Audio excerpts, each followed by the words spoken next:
On? On है क्या? This is Dr. Neetu Mathur, BSc Part 1, Paper 3. अगला topic है नियोटनी या पीडोजेनेसिस। नियोटनी एक लैटिन वर्ड से डिराइव हुआ वह शब्द है जिसका मतलब होता है नियोटिनिया यानी न्यू, और जो ग्रीक वर्ड है टेनिन जिसका मतलब होता है कि जो लार्वल लाइफ है दैट इज एक्सटेंडेड। नियोटिनी को हम जुवेनलाइजेशन भी बोलते हैं क्योंकि इसमें रिटेंशन रहता है एडल्ट में जुवेनाइल के कैरेक्टर्स का।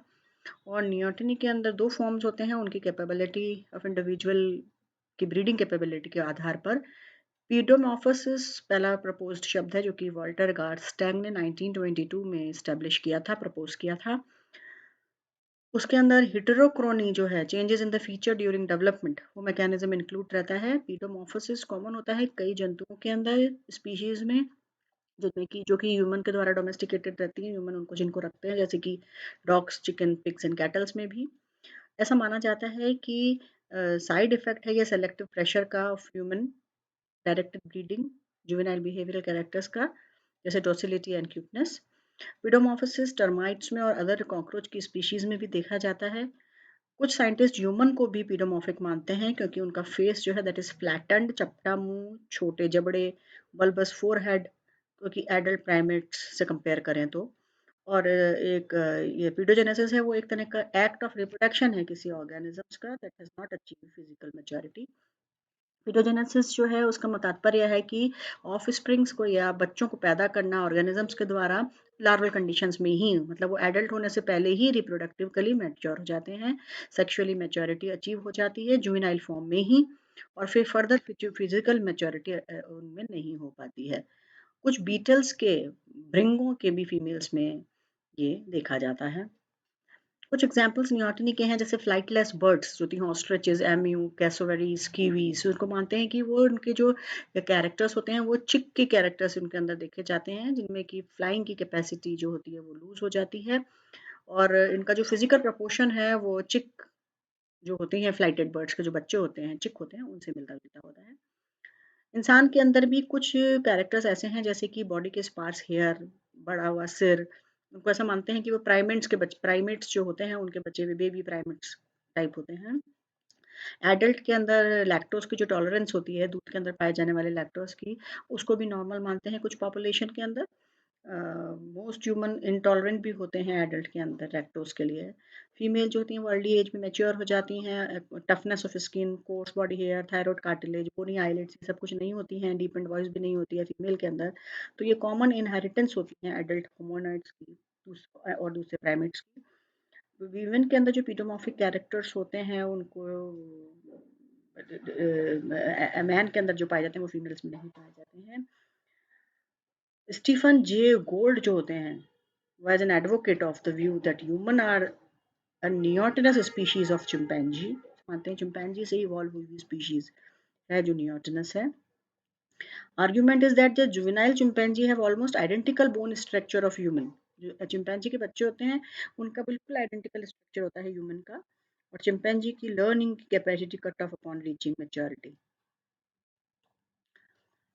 ह्यूमन नियोटिनस कैरेक्टर्स जो होते हैं वो एक एवोल्यूशनरी स्ट्रैटेजी है जो को माइगनेंस को पीडोमॉर्फिक कैरेक्टर्स समझाने के लिए ज़रूरी थी, जैसे कि flat face, reduction of body hair, pigmentation की कमी, हमारे बाह्य कर्ण का संरचना, फोरामन मैगमेन की केंद्रीय स्थिति, हाई रिलेटिव ब्रेन का वेट, क्रेनियल स्यूचर्स का बने रहना, विमेन के अंदर labia majora, head and foot का structure, form of pelvis, ventral directed position of sexual canal in women, छोटे दांत and variation of the tooth row, cranial sutures इत्यादि। Absence of eyebrow ridges, absence of cranial crest, skull bone thinness, position of orbits under cranial cavity, हमारे जो अंगूठा है उसका नहीं घूमना, prolonged period of infantile dependency and prolonged period of growth, dependence in infant ज़्यादा होते हैं, long life span इत्यादि।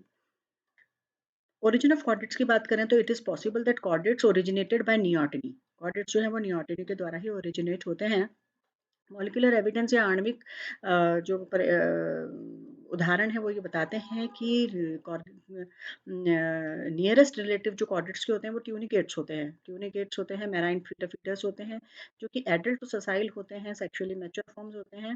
लेकिन लार्वा जो होता है उनका मोटाइल होता है, उसका डिस्पर्जल फॉर्म होता है, उसमें नोटोकॉर्ड होती है जो कॉर्डेट से मिलती जुलती होती है। तो जो मोटाइल लार्वा होता है वो सेक्सुअली मैच्योर हो जाता है मेटामॉर्फोसिस के पहले ही and give rise to swimming chordates. Amphibia के अंदर हम नेचुरल पीडोमॉर्फोसिस देखते हैं, जैसे कि एम्बायस्टोमेटिड एंड प्रोसैलमेंटर्स में। ये एब्लिगेटिव या फैकल्टेटिव हो सकती है। कुछ सैलमेंटर जो होते हैं उनके अंदर जो एडल्टहुड तक गिल्स रिटेन होते हैं, लेकिन एम्फीबियंस दूसरे एम्फीबियंस के अंदर गिल्स एडल्ट होने पर खत्म हो जाते हैं। नियोटोनिक पॉपुलेशन ज़्यादातर बिलोंग करती हैं टाइगर सैलमेंडर कॉम्प्लेक्स में, एम्बायस्टोमा टाइग्रिनम, एम्बायस्टोमा विलेस्की, एम्बायस्टोमा मेवोर्टियम एंड उनके क्लोज रिलेटिव। सारी जो नियोटोनिक एम्बायस्टोमा स्पीशीज़ हैं उसमें एक्सोलेटल लार्वा इंपॉर्टेंट होता है। एक्सोलेटल नियोटनी को परफेक्ट शो करता है। इसको हम पीडोमॉर्फिज्म, नियोटनी को पीडोमॉर्फिज्म भी कहते हैं, जैसे कि यूरोडिल्स में अपरेंट है। जीनस एम्बायस्टोमा के अंदर animal sometime become sexually mature in larval conditions. Larva metamorphosis ही नहीं होता है उसके अंदर साइरन एक्सोडेट में, और लार्वा के अंदर ही एडल्ट के कैरेक्टर्स डेवलप हो जाते हैं, मैं सेक्सुअली वो मैच्योर हो जाता है। ये फिजियोलॉजिकल अडेप्टेशन है। नेक्ट्यूरस और एम्फ्यूपा के अंदर ये होता है, ऑब्लिगेट नियोटनी देखी जाती है। उसमें थायरॉक्सिन हार्मोन देने के बावजूद भी मेटामॉर्फोसिस नहीं होता है नेक्ट्यूरस में। लेकिन एक्सोलेटल एम्बायस्टोमा के अंदर क्या होता है कि इंडिविजुअल मेटामॉर्फोसिस हो सकती है अगर उनको थायराइड हार्मोन दिया जाए। तो फैकल्टेटिव जो नियोटनिक थायरॉक्सिन जो होती है वो मेटामॉर्फोसिस को इंड्यूस कर देती है। जनरली नियोटनी होती है low level of thyrotropin releasing hormone के कारण, जो कॉम्बिनेशन है जेनेटिक प्रीडिस्पोजिशन और एनवायरमेंटल फैक्टर्स का। कई और जंतुओं के अंदर भी नियोटनी ऑब्जर्व की जाती है कि जो पार्शियल और फुल नियोटनी होती है, उनके अंदर डिफरेंस होता है। पार्शियल नियोटनी का मतलब होता है कि यूजुअल एज ऑफ मैच्योरेशन के बाद तक लार्वल के कैरेक्टर्स प्रेजेंट होते हैं, ठीक है, with possible sexual development and eventually maturation into the adult form. This is seen in Lithobates clamitans. और फुल नियोटनी दिखती है एम्बायस्टोमा मैक्सिकैनस में और सब पॉपुलेशन एम्बायस्टोमा टिग्रिनम में। जो लार्वल पूरी ज़िंदगी भर ही लार्वल फॉर्म में रहते हैं, उनमें कोई भी टाइम के बाद मैच्योरिटी नहीं आती है। लिथोपेट्स क्लेमिटेंस जो होते हैं स्पार्शली नियोटनस, इनमें डिलेड रहता है मैच्योरेशन विंटर सीजन में, क्योंकि उनमें रिसोर्सेज अवेलेबल नहीं होते हैं, और एग्जिस्टेंस जो होती है रिसोर्सेज की वो लार्वल फॉर्म में ज़्यादा देखी जाती है। तो both main causes of neoteny, the energy required to survive in the winter as a newly formed adult is too great। तो ऑर्गेनिज्म जो ऑर्गेनिज्म है वो नियोटनस कैरेक्टर्स प्रेजेंट तब तक रखता है जब तक कि उसको एडल्ट बनने के लिए, सर्वाइव करने के लिए प्रॉपर कंडीशंस नहीं आती हैं। लेकिन बायोस्टोमा में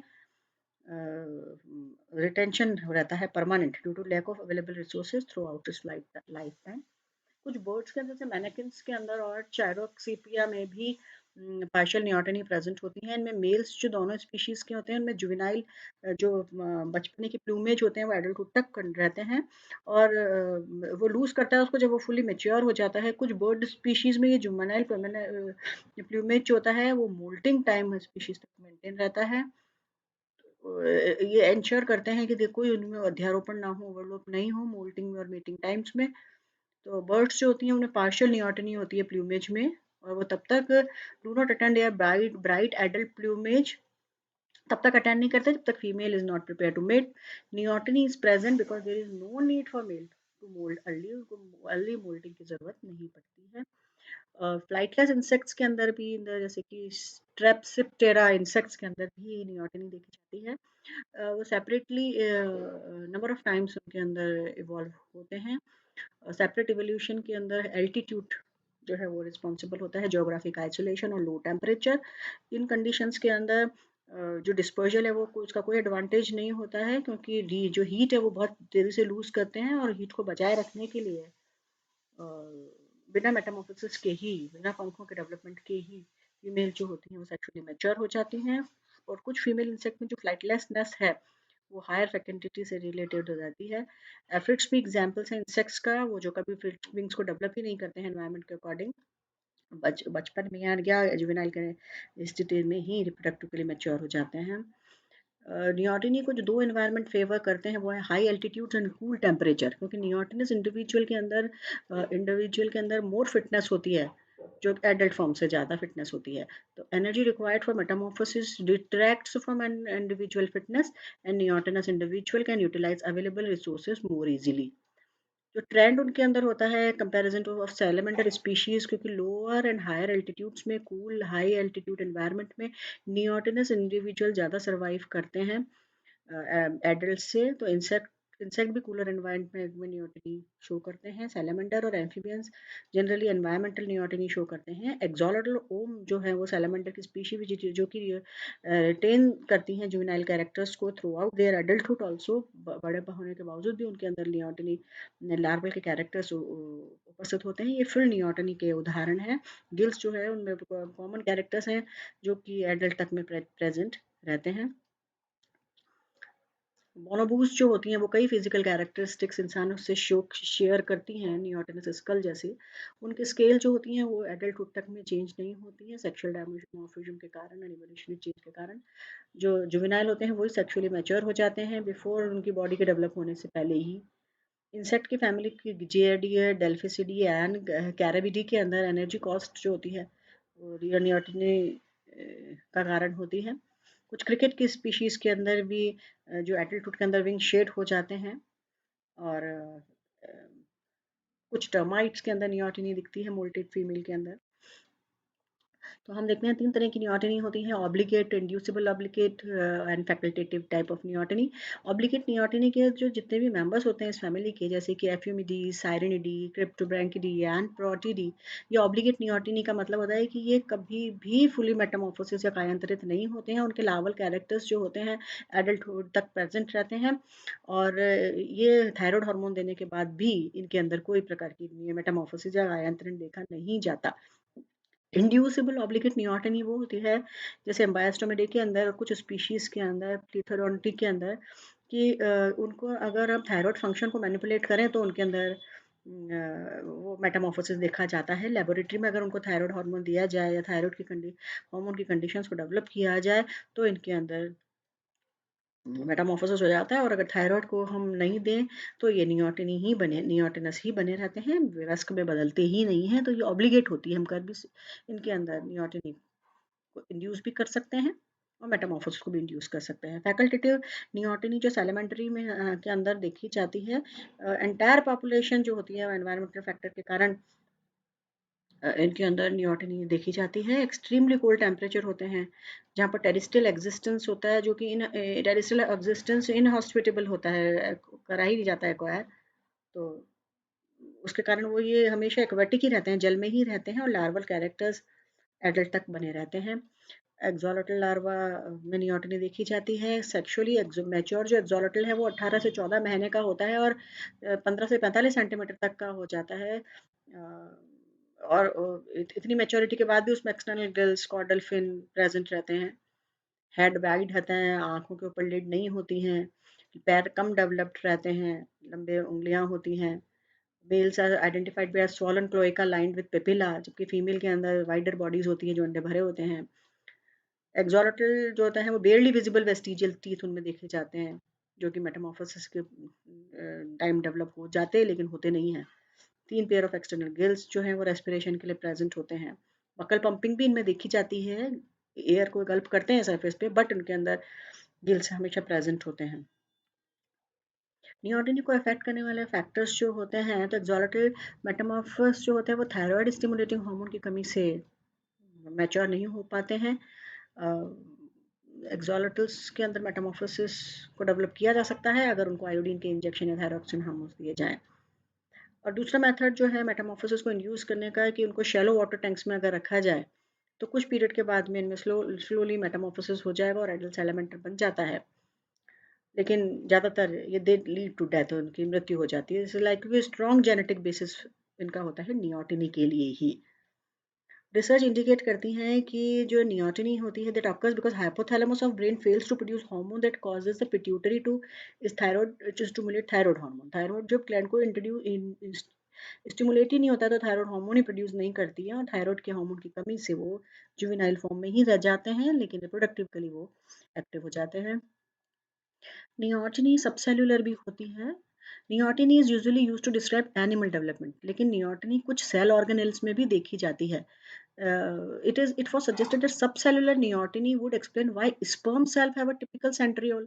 sperm cell के अंदर एक typical centriole का होना, जो दो स्पर्म सेंट्रियोल होते हैं फ्रूट फ्लाइल में, उनके अंदर जुवेनाइल सेंट्रियोल स्ट्रक्चर का बना रहना, जिसको कि हम सेंट्रियोलर नियोटनी कह सकते हैं. और इसको प्रॉक्सिमल सेंट्रियोल लाइक बोलते हैं. टिपिकल सेंट्रियोल जो होता है स्टेप बाय स्टेप प्रोसेस होता है इनमें कार्टवील फॉर्म्स में that develop to become procentriole, और फिर वो सेंट्रियोल में डेवलप होता है.